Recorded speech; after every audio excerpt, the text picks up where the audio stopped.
Hello guys, welcome back to my channel. So आज एक और वीडियो लेके आ चुका हूँ। i20 स्पोर्ट्स का जो 10,000 किलोमीटर पे सर्विस होती है, तो ओनर से पूछेंगे कि 2,000 पे जनरल इंस्पेक्शन पे और 10,000 किलोमीटर की सर्विस पे कितना कॉस्ट इनको बैठा है, क्या क्या इन्होंने चेंज कराया है। कार की 2,000 किलोमीटर की रनिंग कंप्लीट होती है तो एक जनरल इंस्पेक्शन होता है, तो उस टाइम पे आपने कार में कुछ प्रॉब्लम फेस करने को ऐसी कुछ फील हुआ हो कि आपको ये चीज़ में दिक्कत आ गई हो? नहीं भाई, उस समय ऐसी कोई प्रॉब्लम नहीं हुई थी और 2000 पे तो सिर्फ जनरल इंस्पेक्शन हुआ था और गाड़ी धुल के वॉश होकर मुझे मिल गई थी, तो उसमें कोई चार्जेस भी नहीं लगे थे, जीरो चार्जेस पे ही वो हुआ था। अब 10,000 किलोमीटर पे जब इसकी पहली सर्विस होती है जो कि सर्विस चार्ज फ्री होता है, बट उसके अलावा आपको कितना पे करना पड़ा था और क्या क्या चीज़ इसमें लगी थी, आप हमारी ऑडियंस को उसके बारे में। तो भाई मेरे टोटल जो सर्विस कॉस्ट में लगी थी, उन्होंने बहुत सारे मुझे क्या कहते हैं एड ऑन्स भी बता रहे थे कि आप ये करा लो, एंटी रस्ट कोटिंग करा लो और सारी चीज़ें भी बता रहे थे और ये फिल्टर वगैरह। हाँ, बट उन्होंने एक चीज़ मुझे उस समय भी कही थी, जो उनके एडवाइजर थे, उन्होंने ये कहा था कि जो एसी का फिल्टर होगा जनरली हम देखेंगे, अगर मतलब ऐसे ब्रश मतलब साफ हो जाएगा, ड्राई वॉश हो जाएगा तो कोई दिक्कत नहीं। अगर ज़्यादा क्लीन करने की ज़रूरत होगी, इन दैट केस ओनली हम उसको चेंज करेंगे। तो मैंने कहा ठीक है भाई। उन्होंने मुझसे बोला कि सिंथेटिक ऑयल इंजन ऑयल डलवाना है या नॉर्मल इंजन ऑयल डलवाना है, तो मैंने उसमें चैट जीपीटी का मैंने यूज़ किया। तो मैंने देखा कि जो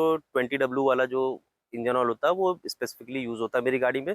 और मैंने अपने एक दो दोस्तों से भी बात किया, तो उन्होंने भी मुझसे कहा कि नॉर्मल वाला ही डला दो, क्योंकि जो सिंथेटिक वाला था वो काफ़ी महंगा, वो करीबन 3,500-4,000 का बता रहे थे और इसकी कॉस्ट उन्होंने लगभग 1500 बताई थी।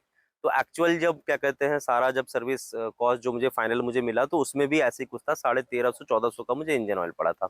तो बेसिकली वो चेंज हुआ था। एसी का जो फिल्टर था वो चेंज होने की जरूरत नहीं पड़ी थी, तो उन्होंने उसको वैसे ही क्लीन कर दिया था।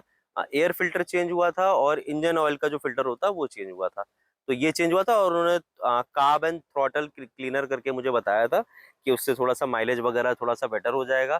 तो वो भी ज़्यादा महंगा नहीं, उन्होंने 150-200 का कुछ चार्जेस बता रहे थे, तो लगभग 250 रुपये का उसका चार्ज उन्होंने लिया था।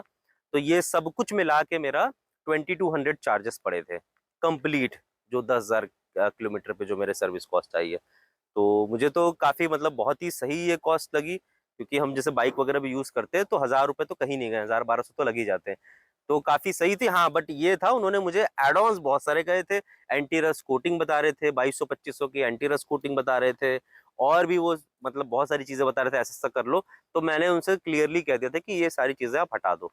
मतलब जो एयर फिल्टर्स या इंजन ऑयल फिल्टर्स या एसी फिल्टर, इन सब की जो मैंडेटरी चीज़ों की ज़रूरत है, जो चेंज कराना है उसको कराओ। और जो एक मैंडेटरी, जो आपको सबको पता ही है कि इंजन ऑयल जो होता है वो मैंडेटरी वहीं से चेंज होता है, उसके लिए आपके पास ऑप्शन नहीं होता।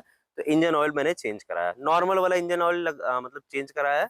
और कोई भी सिंथेटिक वगैरह का कोई उस पे मैं नहीं गया हूँ।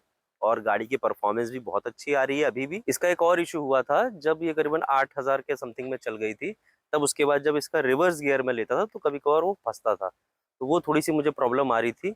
तो उसको जब मैंने अभी इधर से रिसेंटली सर्विस कराया तो काफ़ी बेटर हो गया, बट वो थोड़ी प्रॉब्लम आ रही थी। हाँ भाई, और ये लोग मुझसे ये भी कह रहे थे, जो एडवाइजर थे उन्होंने मुझसे ये भी कहा कि क्या कहते हैं इंजन को वॉश करवा लो, ड्राई इंजन वॉश करवा लो, बहुत बढ़िया रहता है ये वो। बट क्या कहते हैं ऑलरेडी गाड़ी मेरी मतलब मेरी काफ़ी क्लीन ही रहती है। और जब हम वॉश वगैरह कराते हैं तो जैसे थोड़ा मोड़ा जब हम वॉश कराने गाड़ी जाते हैं, तो उसमें भी हल्का फुल्का जहाँ पे जो बैटरी वगैरह को छोड़ के आप हल्का वॉश मार सकते हो। तो ऐसी कोई प्रॉब्लम नहीं आती है, ना इतनी नीड रहती है, मतलब आपके 10,000 किलोमीटर पे आपको नीड भी नहीं रहेगी। तो ये ड्राई इंजन वॉश और जो मतलब फालतू की चीज़ें जो ऐड ऑन कराना चाहते हैं, उससे आप बच सकते हो, वो पैसे अपने आप बचा लो। तो ये देखा आपने कि सर्विस एडवाइजर आपको कैसे स्कैम देते हैं। मतलब आपको कुछ मैंडेटरी चीज़, जैसे इन्होंने बताया कि एंटी रस्ट कोटिंग करा लो, तो उससे आपको बचना है, हेजिटेट नहीं करना है, आप चैट जीपीटी करो, आराम से अपना टाइम लो, आपके पास बहुत टाइम रहता है। तो सर्विस के रिगार्डिंग आपको यहाँ पे चीज़ें भी डिस्प्ले कर दी, पूरी कॉस्टिंग हो गई। इसके अलावा भी आपका कुछ क्वेश्चन होता है, डाउट होते हैं, तो आप कमेंट बॉक्स में कमेंट करो। अगर आपको इंजन ऑयल रिलेटेड दिक्कत होती है तो हर कार के बोनेट पे वहाँ पे मेंशन होता है, वो देख करके पर्टिकुलर एडवाइस दो। आज वीडियो को यहीं खत्म करते हैं, मिलते हैं आपसे नेक्स्ट वीडियो में। Till then stay tuned.